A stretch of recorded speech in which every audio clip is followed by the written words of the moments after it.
Hello and welcome to GreenFleet Talks. I'm Jill Noel, founder of Hosted by Jill and Global Women in EV Day, and a co-founding director of EVA England. And I am delighted to be your host today. Today's episode is supported by Geotab, and I'm so pleased to be joined by Abhinav Vasu, who is AVP of Solutions Engineering for EMEA at Geotab. We'll be discussing insights from Geotab's European Freight Efficiency Index and what it reveals about the hidden costs of urban congestion and inefficiency for fleet operators. Before we get into the detail, Abhinav, could you start by telling us a little bit about your role and the work that you do at Geotab? Absolutely. Hi, Jill. Nice to be here again. So as Jill mentioned, my name is Abhinav. I'm responsible for the EMEA Solutions Engineering team. What this team does is they work very closely with a lot of data as well as with customers, and they try to draw up the strongest insights that we can. Something like the Freight Efficiency Index is very, very important if you look at it from a city infrastructure perspective, as well as from fleets and how they operate within cities. Every city is slightly different in the way they are set up, the way their infrastructure is laid out, as well as their policies.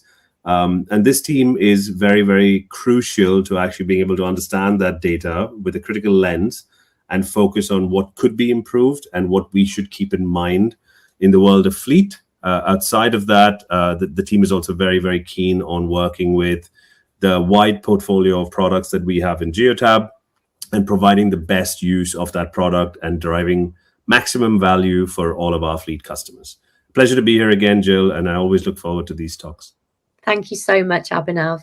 That's a really, really great overview. But let's start with the thinking behind the European Freight Efficiency Index. So why did Geotab decide to create it in the first place?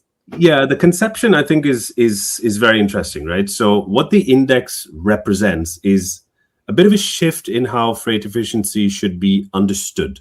So moving away from day-to-day congestion, but more towards the infrastructure that actually shapes a city. So often I think we view urban freight through potentially a narrow lens of city X is busy versus city Y isn't busy. That's more of a subjective viewpoint, but that doesn't actually tell the whole story for fleet operators. So what we identified was what we call a structural tax. So the tax that is levied on an infrastructure basis towards the fleets due to unpredictability. So that manifests as, extra buffer time, broken delivery windows, something that technology alone can't fix. So this is more thought leadership. What we're trying to do is to get people to start thinking wider than the pure data itself. And what we wanted to try and get into the mindset with everybody on was to get a benchmark set. So you have a benchmark on which you can start to really act, discuss, agree, disagree, argue, and then provide what that could mean to move forward. That was a conception, Jill. Fantastic. And let's talk then about how you're actually measuring. So how did you go about gathering and analysing the data that sits behind it? Sure, Jill. So the first thing is just to give you the breadth of the data set. So the first thing we did was to analyze a full year. So that's 12 months of connected vehicle data from January to December 2025 from Geotab's platform. So this is data that we collect from the vehicles in an anonymized and aggregated fashion, which gives us a very large-scale viewpoint of what we can actually look at. And it focused on 7 major cities. So we're looking at Berlin, Amsterdam, Dublin, Rome, Paris, London, Madrid. So key cities, key 7 cities in the European landscape. We then scored the cities on 2 main dimensions. So dimension 1 was how traffic flows, and we gave that a 75% weighting.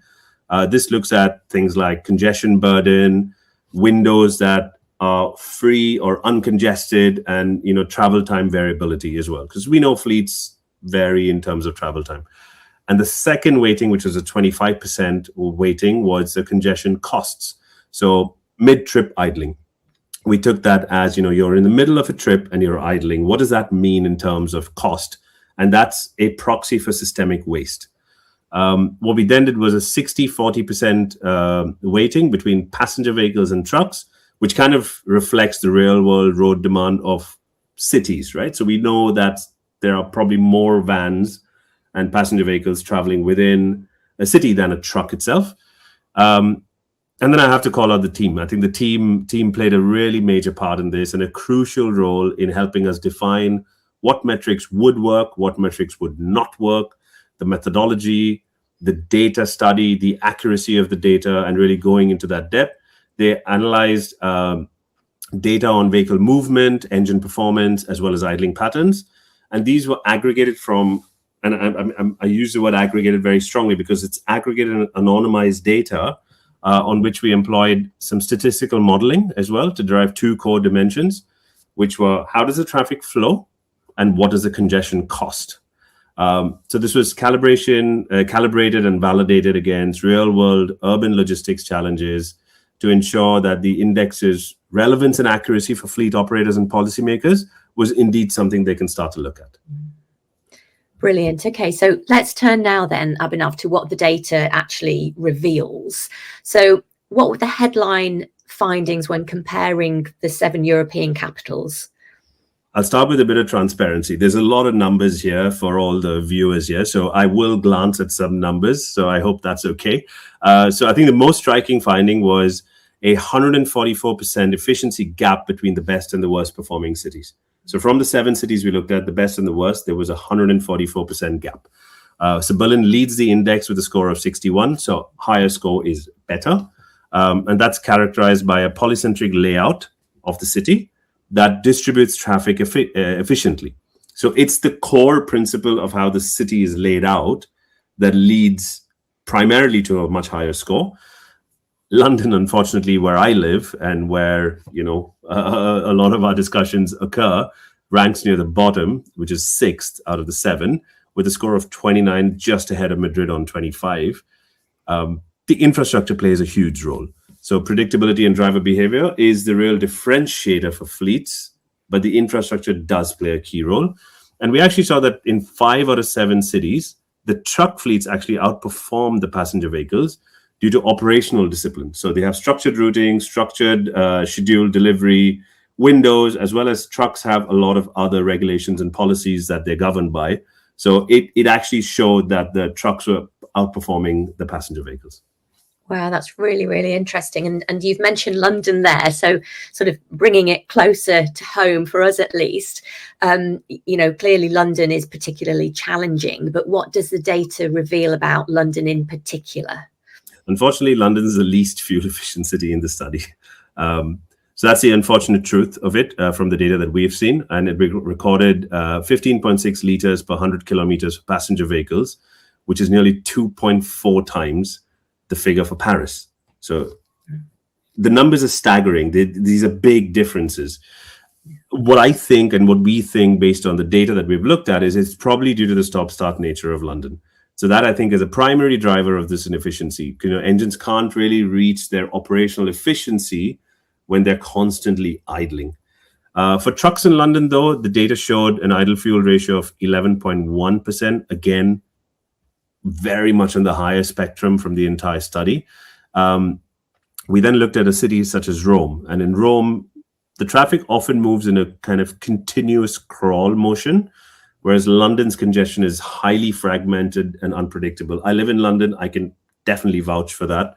That's how it is. You don't know where the pockets are going to turn up, and you don't know where the congestion is going to be.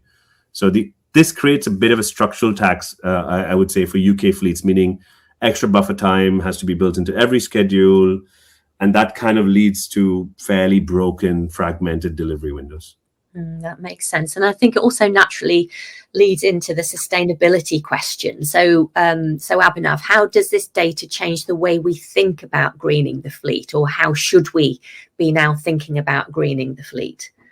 Yeah, I think maybe the first point I'd like to touch on, Jill, is that sustainability is not purely just about the vehicle. I think it's about the entire system and the infrastructure as well.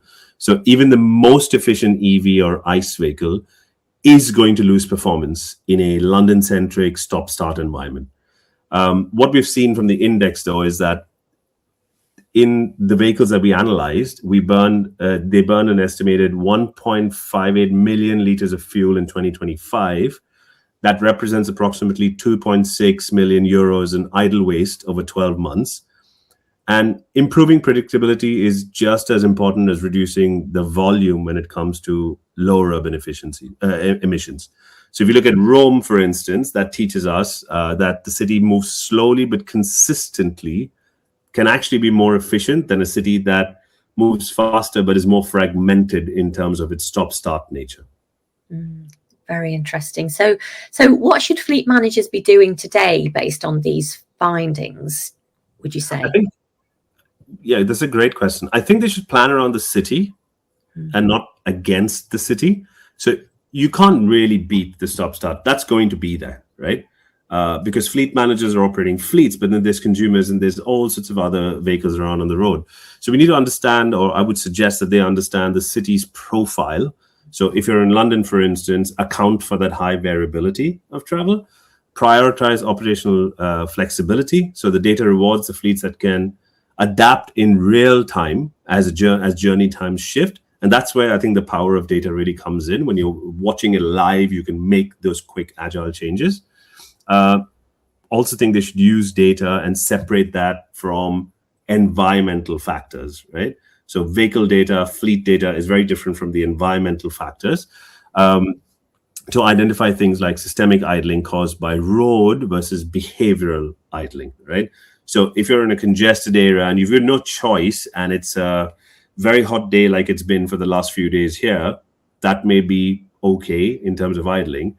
But if it's a behavioral pattern that we're noticing, or the fleets are noticing with their vehicles, that they're always idling for this time, no matter what the weather conditions, that can be fixed or adapted.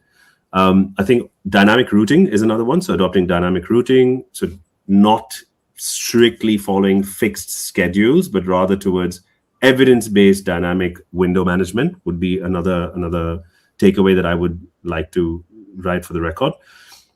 But I would also say if you read the whole report, there's a lot more information in there which we can't cover in such a short time. And it's a tool for advocacy more than anything else. We want to really show how operational discipline and infrastructure improvements, they are needed.